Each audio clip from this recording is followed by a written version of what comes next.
see a lot of people on social networks as well who make you believe that building a group through M&A is super easy and something that you can easily do on the side. Well, guess what? It's not. It's a lot of work. It's really a hustle, and you need to be in it for the long haul, and you need to put in a lot of effort. So people that make it sound too easy is for me also a bit of a red flag, because that means that you don't, or potentially don't, read the grind that will follow once you really start. Welcome to the RolyPoly, the podcast about all things roll-up. Today, I'm talking to Nicolas de Poorter from Strada Partners, a Belgian PE fund running 15 buy and build platforms across Europe. But Strada does PE backwards. Most funds pick a sector and hunt for companies. Strada doesn't source deals. They source teams with a thesis, then back them to build the roll-up themselves. We get into why the first acquisition sometimes has to be a Lighthouse deal, why an earnout should always be short-term because founders will block your integration to protect their payout, and why Strada inverts the AI-native roll-up model entirely. Let's get into it. Hello, Nicolas. Welcome to the RolyPoly. How are you doing today? Hey, Dylan. Good afternoon. I'm doing great. Thank you for having me. Can you give us a summary of who you are and what you're working on at the moment? Of course. My name is Nicolas de Poorter. I'm living in Belgium, in Antwerp, and I'm part of the investment team over at Strada Partners. So Strada Partners is a Belgium-based private equity fund. We've got 2 funds under management, which we deploy in businesses across Europe, in business services, tech, and healthcare. And at the moment, we have 15 platforms across the 2 funds that we are actively deploying. So that's a bit on what I'm working on. Happy to zoom in a bit more if you like. Maybe in terms of my background, I've got a background in M&A. I started my career at PwC in the M&A department. And then I worked at 2 American corporates where I spent some time in the corporate development team. Fantastic. So from my research, Strada started more of a traditional PE fund, and then ended up deciding the best way to top quartile returns was backing roll-ups, and specifically backing teams rather than sourcing deals yourselves. Walk me through that reasoning. Why roll-ups and why back the person instead of the company? Yeah, no, exactly. So it's a correct statement. So with Strada Partners, we really aim for top returns. And for us, that means we are only starting a new story, a new platform, if we feel comfortable that there's a plausible path to a 5 times our money in 5 years. And so if you think about getting to a return of 5 times, that means, multiple arbitrage is always going to play a crucial role. Multiple arbitrage in the context of buy and build. In the end, if you buy smaller businesses, typically the multiples are just lower. Why? Because there is more risk linked to it. There is oftentimes key man risk. There is more professionalization to be done. So if you buy multiple businesses and you can bring them together and you can create a larger platform that has better margins because of the professionalization, that has less risk of volatility because you've got a much bigger base. And if because of buying multiple businesses, you can create synergies that both on the top line can accelerate growth, but also, as mentioned, on the cost side can ensure that your margins are better, it just warrants a higher multiple. And so the game that we are in is one where we buy multiple businesses according to a specific thesis, where we believe that bringing those businesses together makes sense. Now, if you're buying multiple smaller businesses in another country, for example, Strada Partners, we're based out of Antwerp, as I mentioned, but we have a European mandate. And so we acquire businesses really across Europe with platforms today active in not only Belgium, but also in the UK, in France, in Italy. We also want to go to other countries across Europe. Now, imagine that you want to buy small businesses in Italy, for example. And if you need to manage a lot of the M&A activity from Antwerp, good luck. It's really, really important that you've got the right people on the bus from the very beginning. People that have skin in the game, people that with skin in the game, i.e. have an ownership in the business, but also people that speak the language, people that live in the country where the thesis is being developed and they know targets, they know advisors, they know experts. That is really making a massive, massive difference. And that's really something that we kind of already knew, I would say, but then really witnessed firsthand that this is really moving the needle.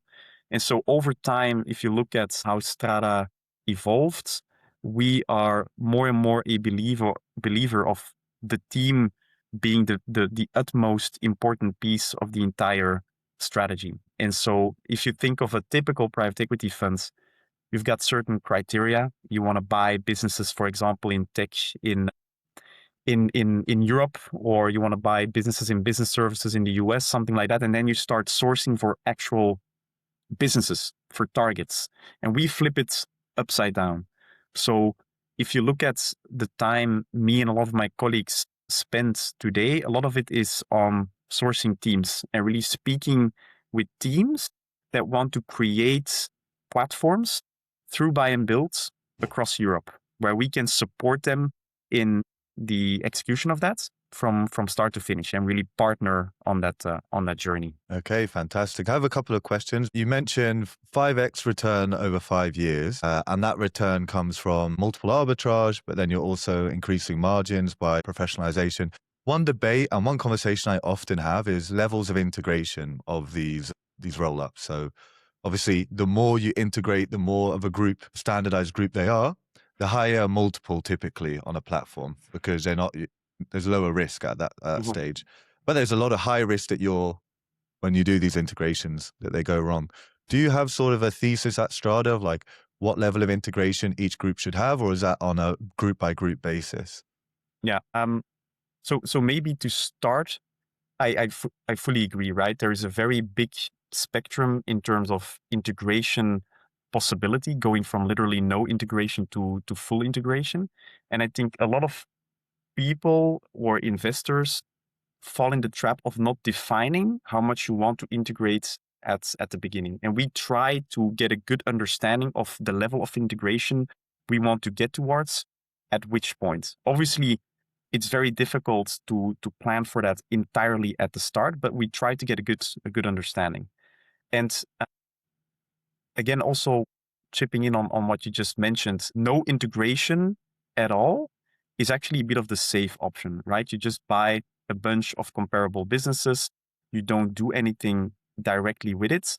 That means that you will most likely not quickly realize any synergies because there's no collaboration or partnership between those businesses. So cross-selling or economies of scale and scope when you share certain, call it, people and team resources, that's just not going to be unlocked. So that means you will likely not grow faster and you will not become more profitable. So yes, there might be some increase in the multiple just because of size, because there is still some opportunity to decrease volatility across the different businesses as a whole. But the group should not necessarily become more profitable and faster growing. So the multiple uplift will be very limited. While if you go for a full integration model, the idea is that you create one whole out of it, and that should, in theory, unlock more synergies and hence more growth, higher profitability, hence more cash flow generation, and hence, a more valuable business and a higher multiple.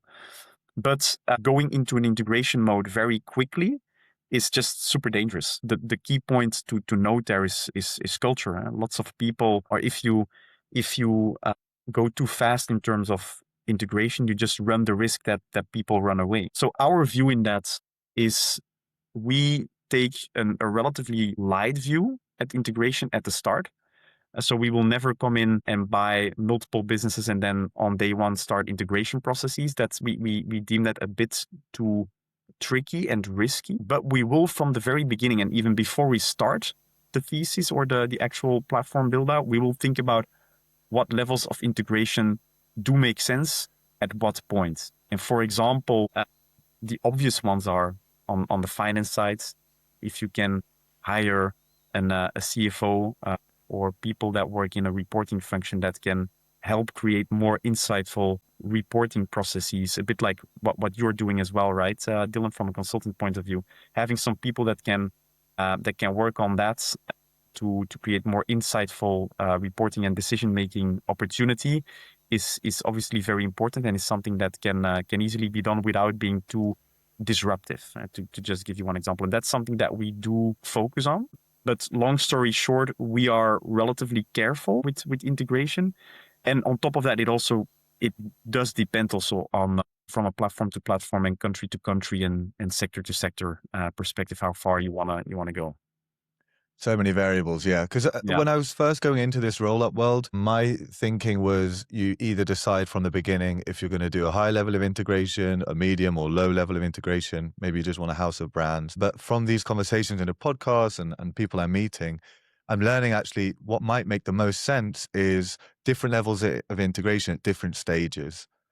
Because one risk factor as well by not integrating when you're 10 entities in is that maybe some of the businesses become very dependent of one key person in each of them. And the risk is they leave, it's hard to build that team back up, things go wrong. Whereas if you standardize everything, it's maybe easier to fit in that person to take their spot.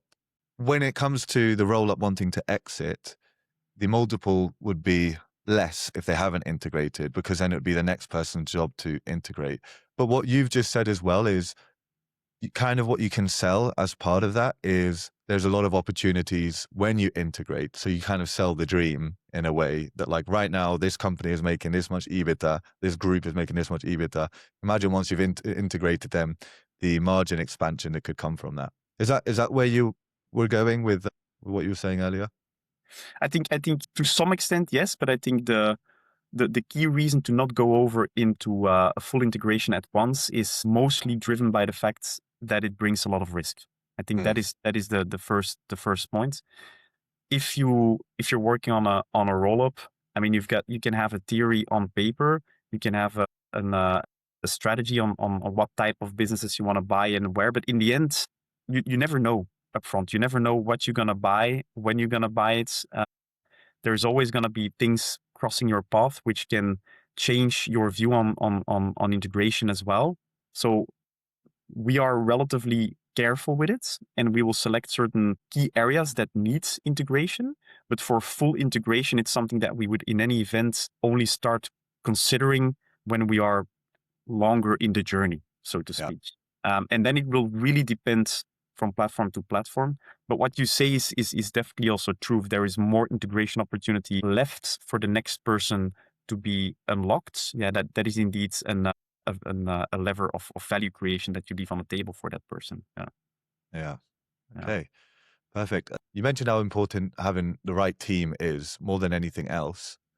So when building a roll up or when you're looking through a roll up pitch, what team composition should be there from the beginning, and how should they look at that? How should they grow, and at what stage should they hire more people at the holdco level? Yeah.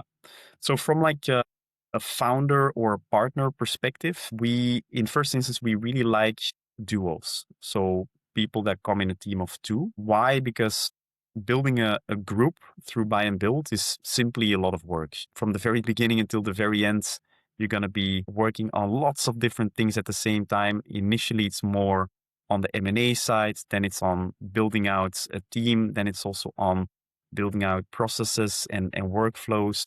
It's about unlocking synergies and working on integration. So there is a lot going on. And if you need to do that alone, it's just difficult purely from a capacity perspective. And yes, you need to obviously hire people then to fill in some gaps. But it's always better to have someone, call it at the same level, with skin in the game from the very beginning, next to you as a continuous sparring partner. So we really believe in a model where a team is a team of two. And then if you think about the capabilities that we would like to see in a team, you can actually relatively, call it easily, synthesize it as buy experience and build experience. Because in the end, that's what you're going to do. You're going to identify source businesses, and you're going to execute transactions in the best way possible. And that is going to be a very important function of the roll-up strategy. So having someone who has done lots of transactions before, someone who knows how it works, someone who can really extract as much value as possible, both during the process, but also obviously from a valuation and from a structuring perspective is key. But that's only where it starts, right? So if you've bought your first business, that's fantastic, but that's when it only starts. And then you need to look for more businesses to acquire, but then also in the end, look at creating value, because that's in the end also extremely important these days. It's not all about debt pay down anymore. It's really about value creation and getting that EBITDA on an individual company level up to also make sure that that multiple of the group can go up.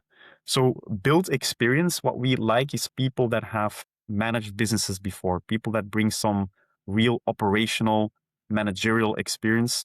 Sometimes people with very specific functional experience, for example, very technical profiles that can be important dependent on the thesis that you're going after, or of course, sector experience, people that bring a very deep knowledge on a certain sector, how it works, where you can create value, a network to unlock deals and so forth. So concluding on that piece, for us, it's really, it's buy experience and it's build experience in an ideal scenario brought by two persons. That's what we like the most. I see. That makes a lot of sense. And how important is sector experience? Sector experience is definitely a nice plus, but it's not a must. How you should think about it is you will be working in that sector probably for 4 to 7 years or even more. So what I always say to people is you better like that sector and you better know something about it, because you're going to live and breathe that for many years. But do you need to be in love with that sector and have been working in it for years before? Not necessarily. Not necessarily. Okay, that makes sense. But it is a bonus. The most important, though, is buying experience, so somewhat M&A or private equity, and then building experience, operational side. Yeah. Yeah. You mentioned the M&A side is important because at the beginning, you're going to be going through a lot of transactions, or at least you should be if you're a roll-up. And here there's a sort of a double layer on sourcing with your model, because Strada sources the teams and the teams source the deals. So for an operator trying to build proprietary deal flow in a fragmented small cap market, what actually works? Yeah. So there are indeed two levels, and these days a lot of the team members are focused more on sourcing teams to partner with, where indeed that buy and build experience is key. If you think about sourcing and what really works in the context of building a roll-up, I think the first thing you really need to think about is your thesis itself. Because in the end, if you want to do a proper roll-up, the idea is that you're going to buy multiple businesses. And so it's important that the thesis that you're going to work on supports buying multiple companies. So what we always discuss with people at the very beginning is, does the thesis make sense? Is it investable? Is it something in a market that is large enough, that is fragmented, where buying multiple businesses makes sense because you can get scaling efficiencies, where you can already identify multiple other people doing it as well in the same country or maybe in another country? Of course, you don't want to have too much competition, but a bit of competition is actually a positive thing because that means it makes sense. I've already looked at a couple of theses where I could not identify any successful other business across Europe, and that really rings a bit of an alarm bell to me.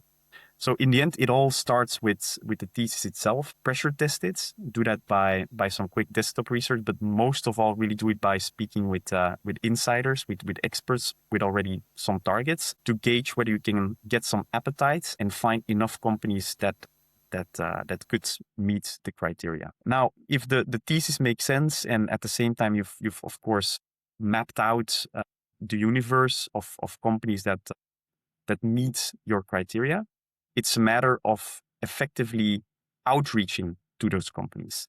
And there you've got, of course, a couple of different models.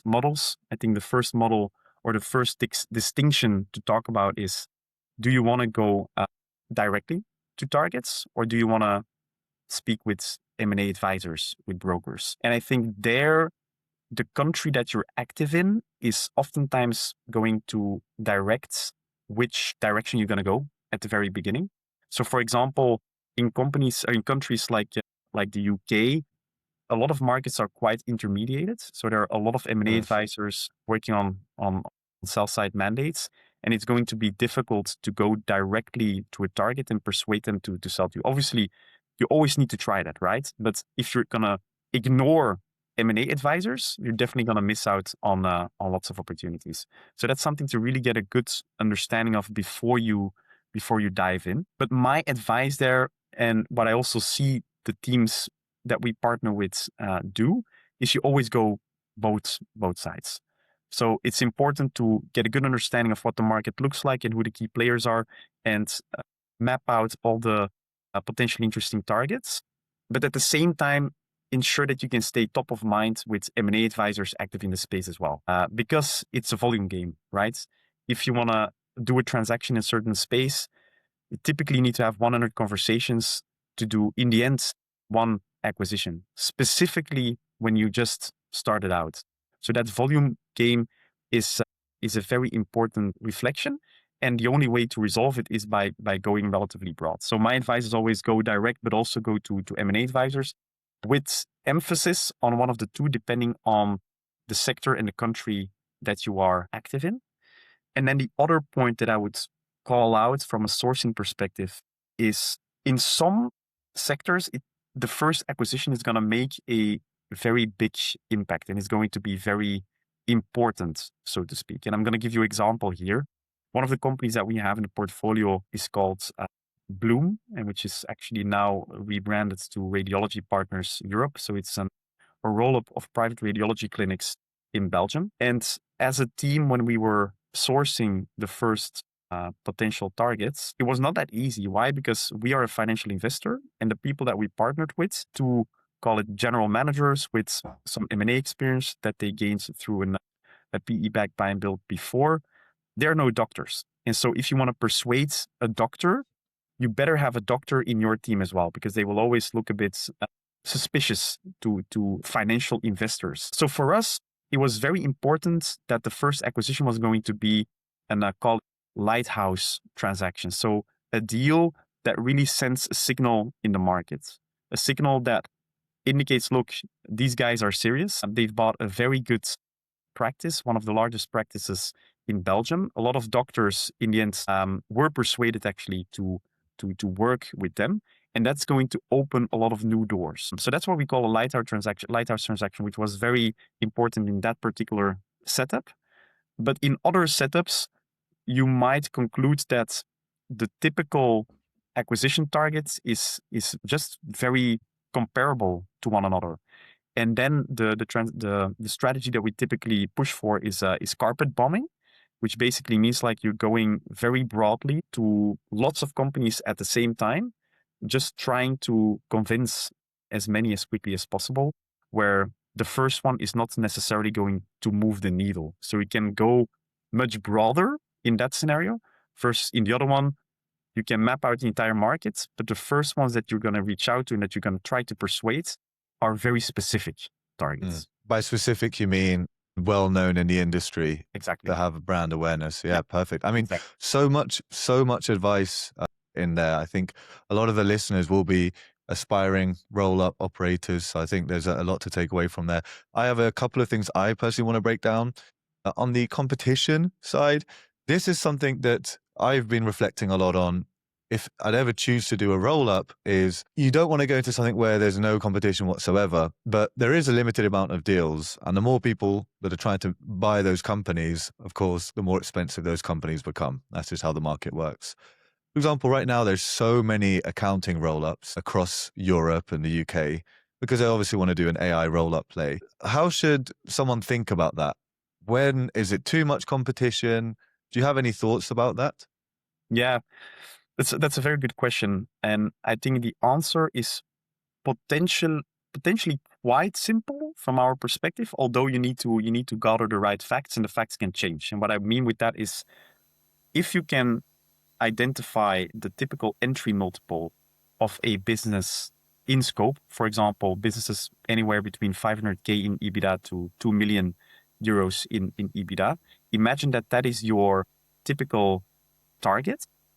if the average entry multiple of that type of business, for example, is 5x, and if the average exit multiple of a group of 15 million in EBITDA is 12 to 15, there you've got your answer, right? There is enough multiple arbitrage to be harvested. If you see that the average entry multiple has been creeping up and you are bumping into the reality that the average entry multiple is more in the range of, say, 10x or 10x plus, yes, you can build or try to build conviction that the exits of a 20 million EBITDA platform is going to be 20x, but it's more risky. It's inherently more risky if you're going to bank on the exit multiple also going up in together with the entry multiple. So long story short, there we look at what do we believe and what can we factually underwrite on what the average entry multiple is in the markets, and what do we see in the markets as recent transactions of groups that we are aiming to build, and what have been those multiples. And there we just want to see a healthy spread. It's as simple as that. We want to see a healthy spread where the multiple arbitrage in the direction of 50 to 100% uplifts is ideal. If it's lower than that, it's probably tricky because, as you say, there's a higher likelihood that multiples will go up because there are just more and more buy and build and roll-up plays out there. And so that's just going to drive it up in the end. Thank you for that. So you said if there's a spread of 50 to 100% in a multiple arbitrage, but earlier you said the aim is to 5x in 5 years. This means that you're, of course, adding value creation levers, but I'm sure that you've also got some clever deal structures to be able to benefit the most out of that arbitrage over time.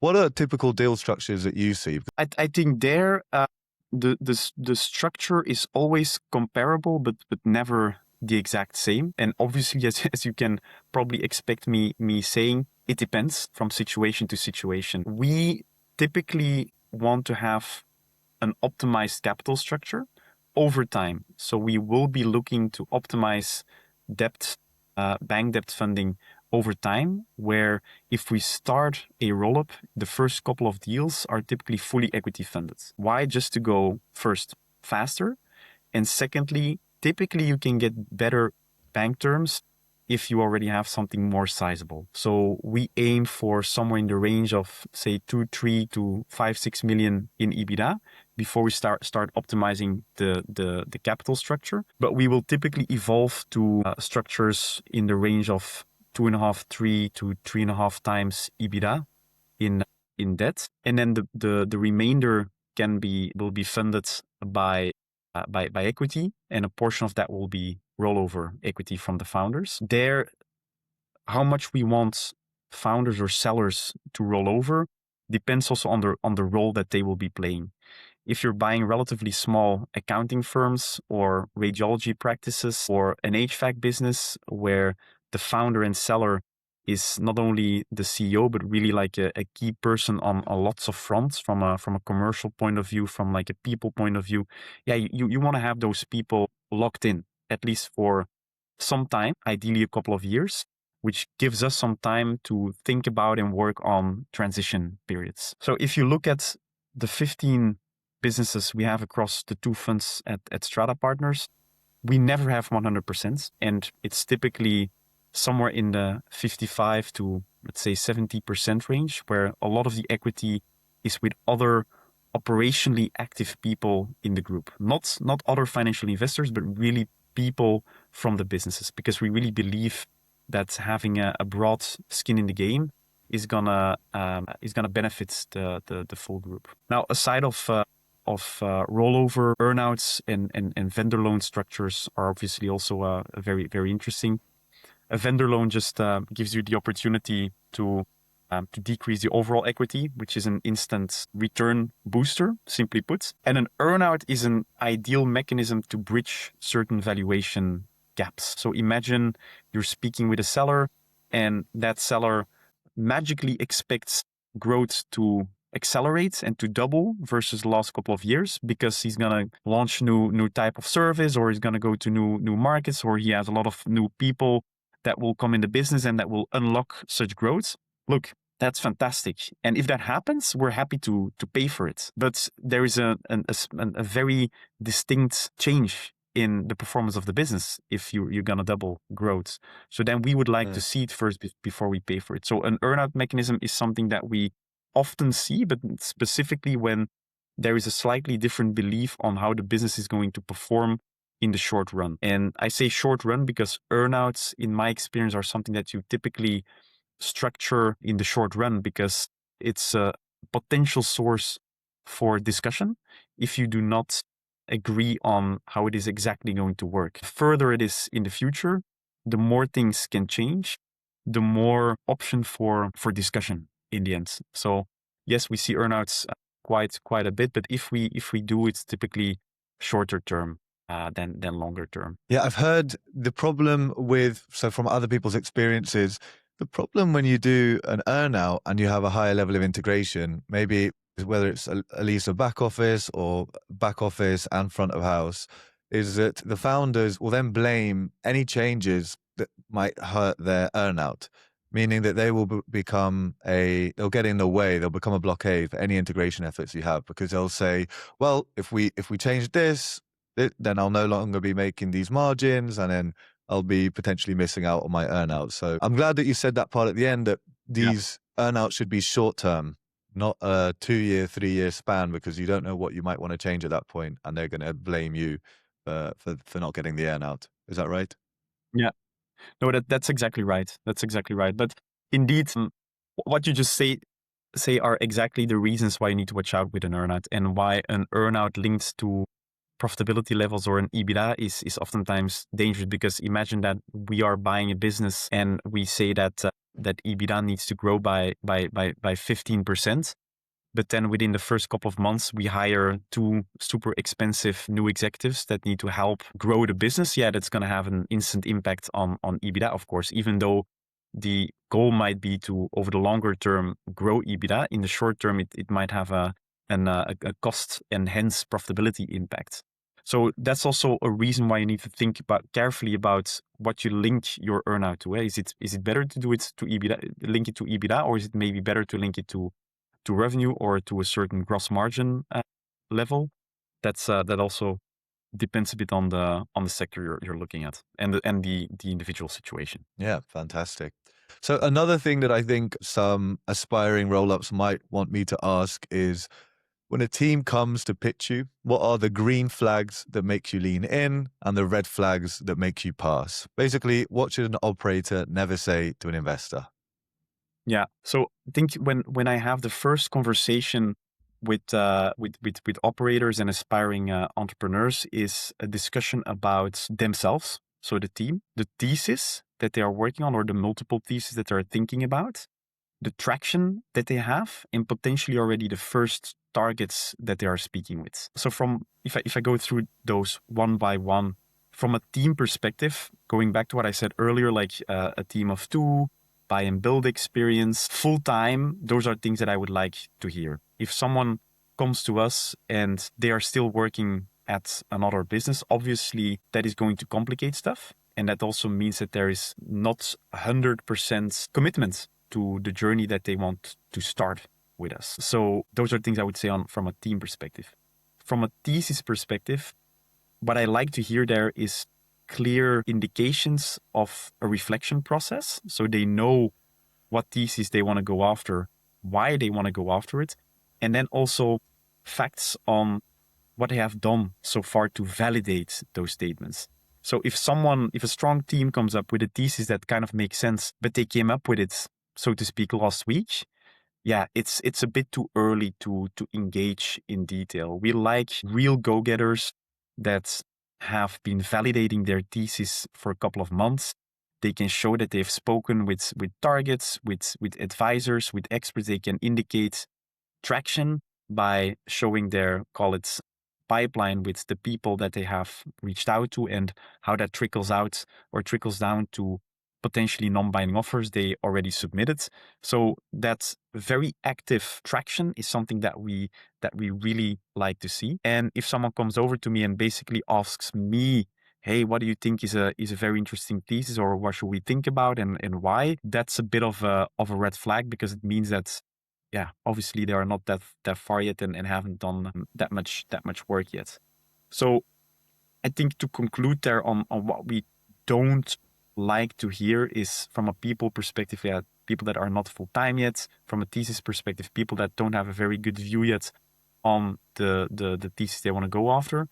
And also one or two other things that I'd highlight is people that have a very quick flip mentality. Like, hey, we're just gonna buy a couple of businesses here and we're gonna create massive multiple arbitrage, and then we're gonna flip it in 2 years' time. That's not the game we're in. We really want to be able to build substantially larger platforms, which takes time and it's not a sprint. It's really a marathon over many years. So the quick flip mentality is not something that we like to hear. And people that make it sound too easy. And you see a lot of people on social networks as well who make you believe that building a group through M&A is super easy and something that you can easily do on the side. Well, guess what? It's not. It's a lot of work. It's really a hustle, and you need to be in it for the long haul. And you need to put in a lot of effort. So people that make it sound too easy is for me also a bit of a red flag, because that means that you don't, or potentially don't, read the grind that will follow once you really start it. So you're saying it's not as easy as buy companies at 3x and sell them at 10. No, exactly. It's unfortunately much more than that. Yeah. So I have another question here. You're close to the teams that you back, so you see the gap between the plan and reality. What's the most common thing that changes from a team's initial thesis to actual execution? And what assumptions do people reliably get wrong? Yeah, that's a good one. And I think probably the key points that I would highlight are, first, pace. Like, imagine you want to do a roll-up in accounting firms and it's the idea to buy 20 or 30 firms. The more you buy, the quicker, the better.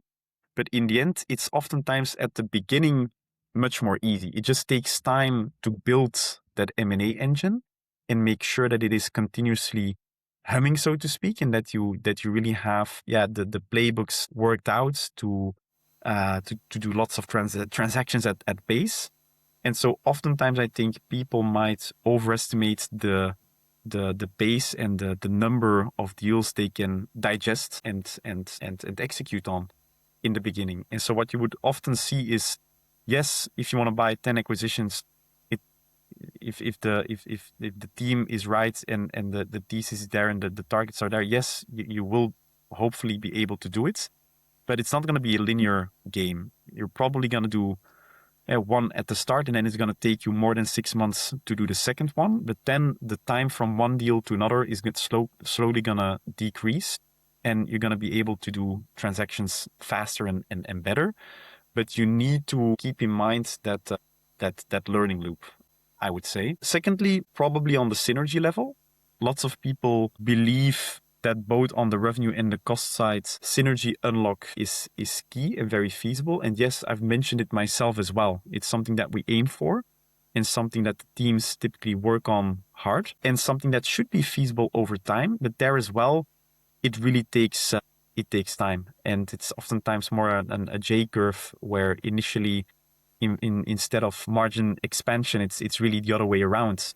To only after a couple of years start becoming more profitable and start realizing those synergies. So you really need to keep that in mind. It takes time. And then the third thing I would say is, and it's something, Dylan, that you also alluded to yourself as well at some point in the call, is on multiples. Something that sometimes is overlooked is multiple drift up. So you believe that the multiple you see today in the markets is going to be the weighted entry multiple going forward. But guess what? It's definitely possible that it creeps up because of competition, because of market circumstances. If you're lucky, maybe it goes down. But if it goes down, it's probably also because of other market situations, which can also have an impact on you as a business yourself. So these are things that are typically not really taken into account and can have a real impact. I see. Really, really good advice there. Now, the next question, I mean, it wouldn't be 2026 if I didn't ask you about AI. So how is AI impacting the way you think about roll-ups right now? Is it a big focus for you and across the portfolio? And where do you think it goes from here? We did talk about already how there's lots of accounting roll-ups, a plan to implement AI in the back office. What are your thoughts in general around this space? Yeah. So yeah, first and foremost, I'm definitely not an AI expert, but I do recognize that yeah, there's massive impact here to be had.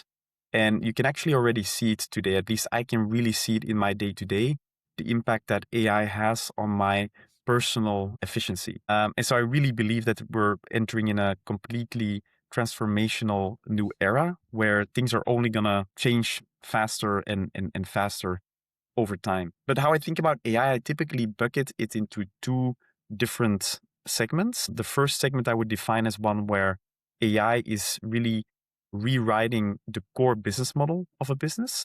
So think of, for example, accounting and insurance brokerage and property management, typically businesses where humans are doing a lot of manual, quite automatable work, and they're doing that at scale. I think here AI can change the model itself. And I think there is really important that over time as a business, you really innovate because otherwise you're probably going to be eaten and you're gonna fall behind. In that bucket of AI rollups, call it, we see more and more of these AI native rollups also popping up. So rollups where the order of how you do things is first raising some money and developing a certain software solution or an AI product, and only then buying businesses to push in that software and to optimize the operations of such businesses. We like to invert it. So we like to first buy businesses,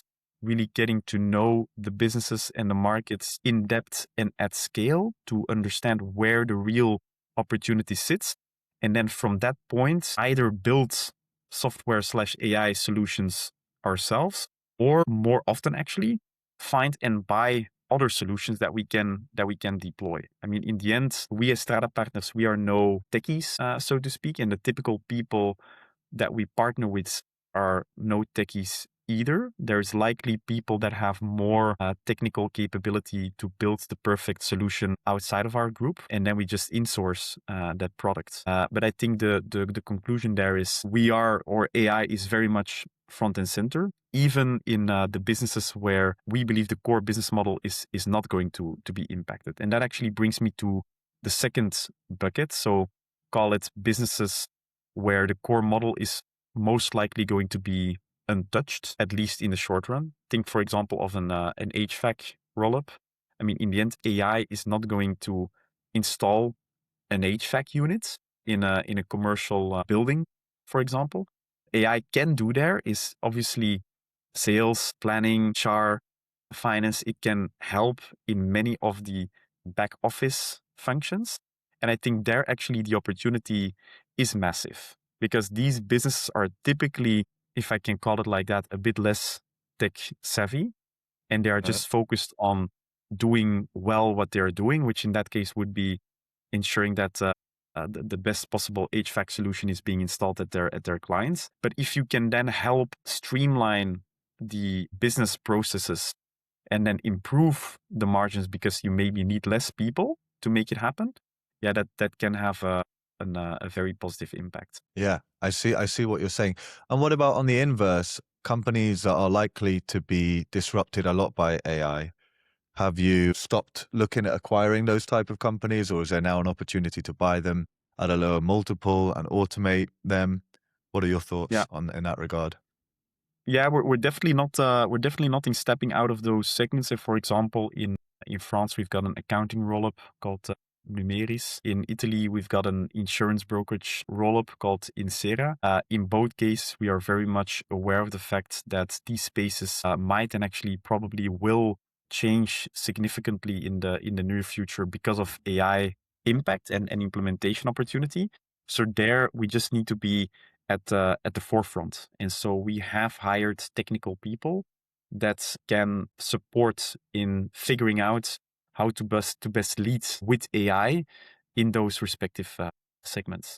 So we're definitely not gonna back out, but we will do it in our traditional PE roll-up order, i.e., we first want to figure out whether a space is investable from size, fragmentation, scaling efficiency point of view, with enough targets available, where AI enablement and digitization is more like a real upside that we will go after, but that is more like an upside where we will figure it out while we go and not at the beginning. Yeah, that's really good perspective. And then if you compare to, these more legacy businesses in that same space, insurance brokers, for example, they are probably not spending a lot of time on these initiatives to be AI native or to bring in AI tools to make them more efficient. So then there is this opportunity, while there is a high chance of disruption, that you are at the forefront of that disruption and going ahead.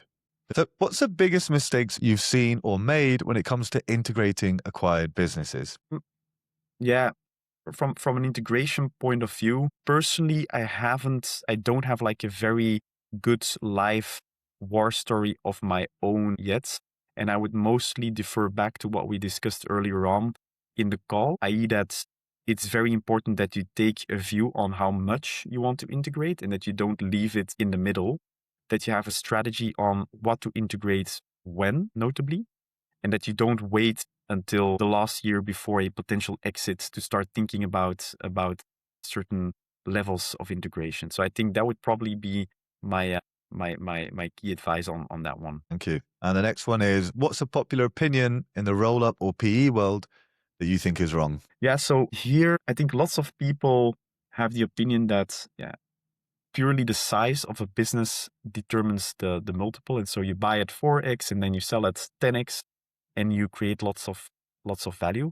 And I think partly, obviously, it's true, but mostly it's also quite dangerous because size matters, but it really depends on what type of size you can deliver. As we discussed earlier on in the call as well, low entry multiples reflect something real. It's because you don't have a critical mass, there is more risk. And if you staple together 10 very small businesses and you don't integrate anything, it doesn't make the risk disappear entirely. In the end, each company is then just going to be a smaller slice of the whole. So a multiple is one thing only. It's in the end the reflection of your future cash flows, and your future cash flows are depending on growth and profitability. And so if you are in the game of buying a group through buy and build, you need to make sure that it's not just a group of isolated businesses, but it's one united whole that warrants a higher multiple, because buying those multiple businesses does create some growth acceleration and some profitability growth. So that's a key thing that I would say. Multiple is a reflection of size, but it's not only size. As we met at the Serial Acquirer Conference in Sweden, and a lot of the companies that were speaking there are these old school acquirers. They've been going for 100 years, some of them, and they're acquiring without integrating, that keep all of these companies isolated, as you just call it, completely decentralized. And they might have 80 different entities across loads of different verticals. And they've obviously done very well with multiple arbitrage, especially because a lot of them are publicly traded and they're acquiring companies that are not. Do you think that it's changed since then? Do you think it's no longer as easy as just buying these companies and letting them be isolated?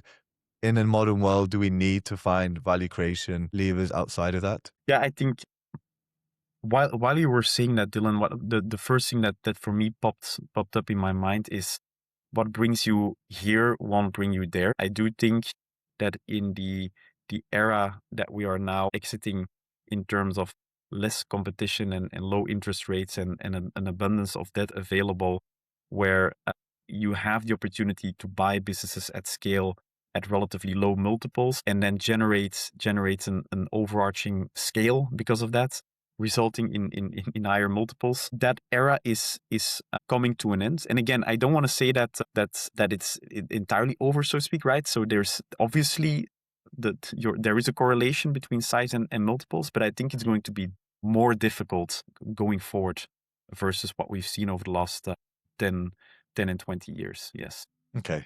Yeah. And my last question here is, who do you think is doing interesting work in the buy and build space right now? Someone you'd want to hear from on a podcast like this? Yeah, so someone I would definitely mention are our friends Alex and Helen from Rollup Europe.